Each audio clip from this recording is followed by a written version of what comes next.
This is Tecker 911, episode 56, iPod Backup.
I'm Michael Plasmeier. And I'm Berman.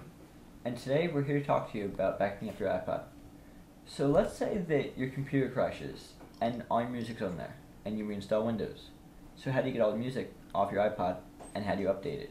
Or also if you're over a friend's house or you got a new computer and you have all your music on your iPod but not on that particular computer and you want to get the music off your iPod and onto your computer. Well, there's no way to do it in iTunes.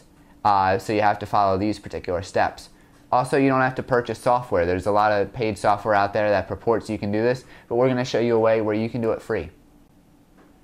So the first thing you need to do, which is sort of a given, is to plug in your iPod into the computer.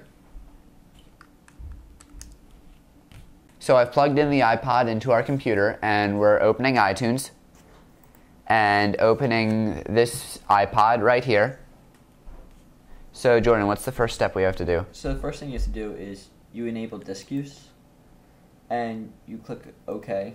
Right. That warning was to tell you that you have to manually disconnect your iPod. Normally you can just take it out, but in disk usage you do have to go into disconnect it, and Jordan will show us how to do that after we're done doing this step, because that is something you have to do manual. Okay. And, make sure you hit apply.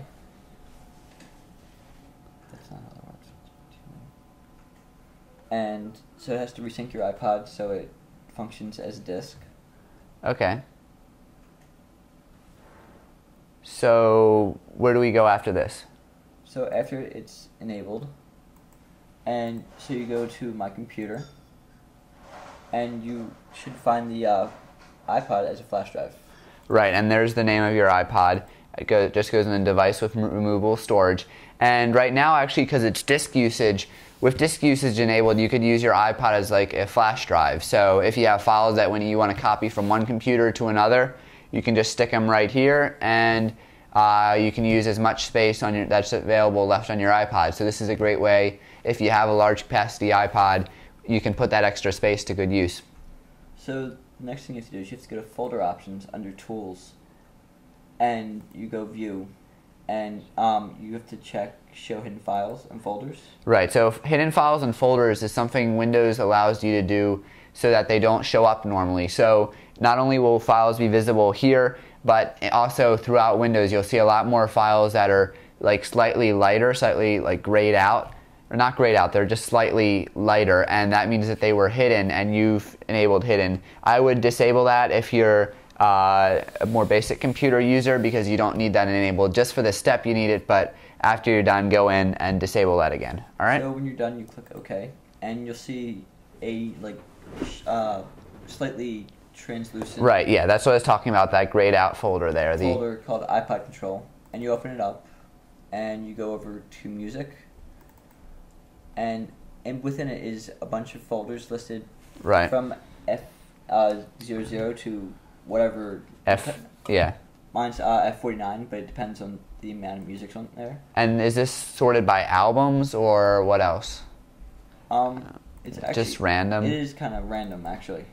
Okay, so we've opened one of these folders now, and we can see here that some track information is starting to come up. These are songs that are on his iPod, and unfortunately the file name is wrong, but the title information and the artist information is correct on there.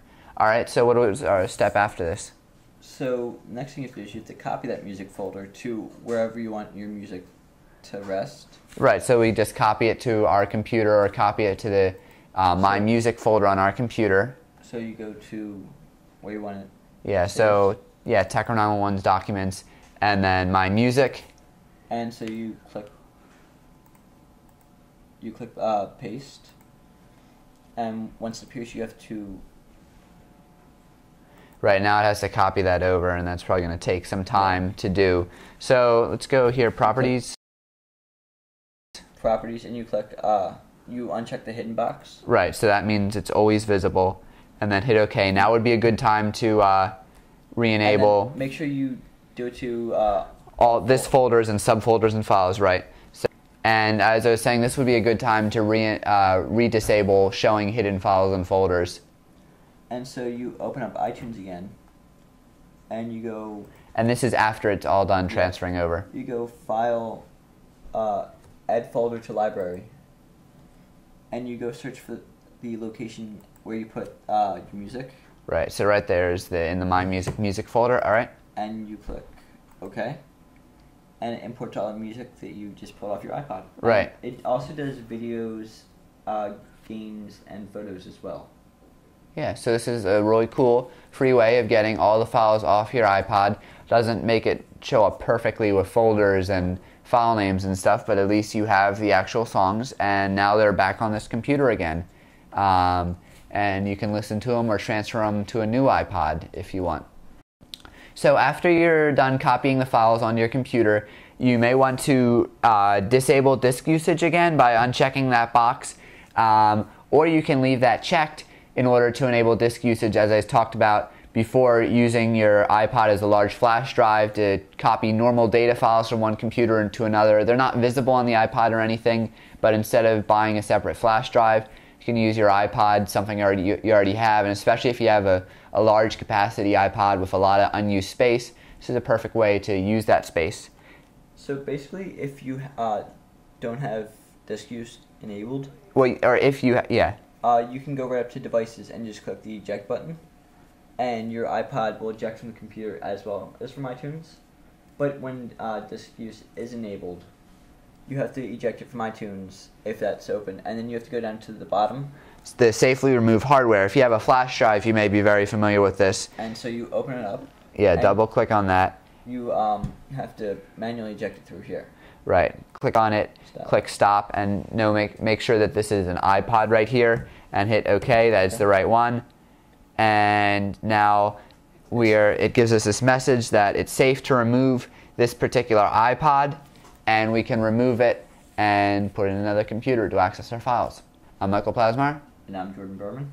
Enjoy listening to your iPod. To watch this episode again, or to watch any of our prior episodes, you can visit our website, 911.tecker.net, T-E-C-K-E-R.